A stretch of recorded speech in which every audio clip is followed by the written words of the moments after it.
पाकिस्तानियों, अब ये जरा मेरी बात सुना। ये इतना बड़ा इस मुल्क पे जुल्म किया इन्होंने कि आपको अंदाजा नहीं कि ये जो हमारे माशरे को करेगा, एटम बॉम्ब भी नहीं कर सकता। मेरे नबी सल्लल्लाहु अलैहि वसल्लम ने तकरीबन 1500 साल पहले कहा था, ये सुने मेरी बात खामोशी से, ये बहुत जरूरी आपके लिए समझना है कि क्यों पाकिस्तान एक अजीम कौम नहीं बन सका।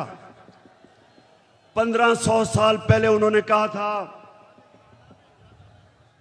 मेरे पाकिस्तानियों, 1500 साल पहले उन्होंने कहा था कि वो कौमें बर्बाद हो जाती हैं जो छोटे चोरों को पकड़ के जेल में डालती हैं और बड़े डाकुओं को उनका निजाम पकड़ नहीं सकता।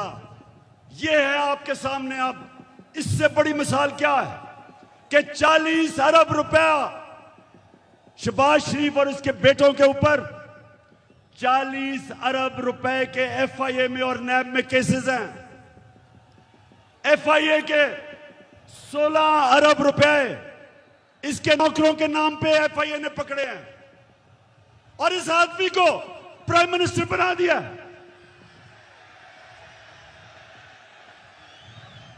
मैं आज सारी दुनिया से पूछता हूं, अपनी सारी कौम से पूछता हूं कि मुझे यह बताएं आप कि वो जो एफआईए के, और मैं उनको खराज तहसीन पेश करता हूं एफआईए के ऑफिसर्स को, जिन्होंने इसके केस निकाले और पकड़े। जब इसका बेटा सलमान शहबाज बाहर भाग गया, जब उसे पता कि एफआईआर पकड़ने लगी है, उससे पहले दमाद इनकी अपनी हुकूमत में, जब नून लीग की हुकूमत थी, इसका शहबाज शरीफ का दमाद बाहर भागा करप्शन के केसेस से डर के। नवाज शरीफ के दोनों बेटे बाहर भागे क्योंकि वो बता नहीं सकते थे कि अरबों रुपए की प्रॉपर्टीज इनके पास लंदन में किधर से आई। इसहाक डार प्राइम मिनिस्टर के प्लेन पे नून लीग की हुकूमत में बाहर भागा, उसके बेटे बाहर भागे हुए हैं। ये लोगों को हमारे ऊपर मुसल्लत किया जा रहा है। 95% इनके ऊपर केसेस हमारे दौर में नहीं बने, पहले के बने हुए हैं। और ये लोग आज जिधर आके बैठ गए, मुझे ये बताएं कि कौन सा गवर्नमेंट ऑफिसर इनके खिलाफ एक्शन लेगा? कब आगे से एफआईए कब इनके खिलाफ एक्शन लेगी? जब उनको पता ये होगा कि ये तो उनके ऊपर इंतकामी कार्रवाई करेंगे अगर वापस आ गए।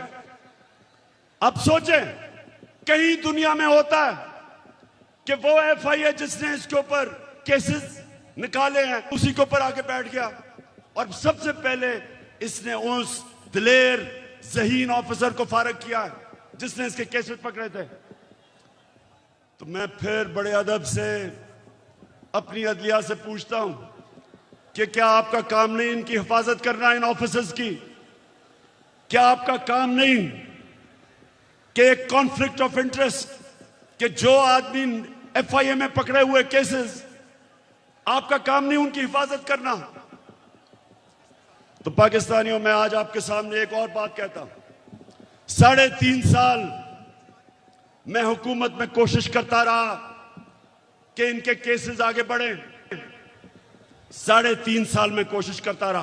5 केसेस थे इनके, जरदारी के ऊपर अरबों रुपए के केस थे, उसकी और उसकी वो जो ओमनी ग्रुप, बिलावल भुट्टो को भी उसी अकाउंट से पैसा जा रहा है, फेक अकाउंट से, जिधर रेहान अली को पैसा जा रहा है। साफ ओपन एंड शट के, वो जो सिंध का चीफ मिनिस्टर है उसके ऊपर पूरा केस ओपन एंड शट, लेकिन कुछ होता ही नहीं था। मेरे नीचे ना नैब भी मेरे नीचे नहीं, अदलिया आजाद। क्या कर सकते थे? 100 एफआईए के केसेस जो इसके ऊपर हुए और वो भी डर डर के बेचारों ने किया, तो मेरे हाथ में क्या था? और जिनके हाथ में पावर थी, मैं आज आपको यह कहना चाहता हूं कि वो करप्शन को बुराई नहीं समझते थे।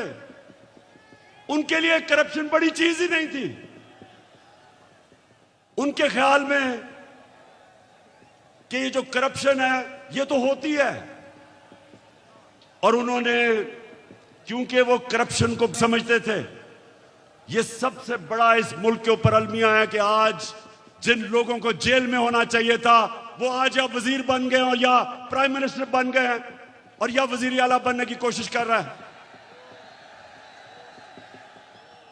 तो पाकिस्तानियों, ये कौम ये बर्दाश्त नहीं कर सकती, कोई कौम ये बर्दाश्त नहीं कर सकती। इसलिए मैं अभी आपको लाएमल दूंगा कि हमने करना क्या है, लेकिन मैं ये आपको वाज़ेह कर दूं, मैं जब जिंदा हूं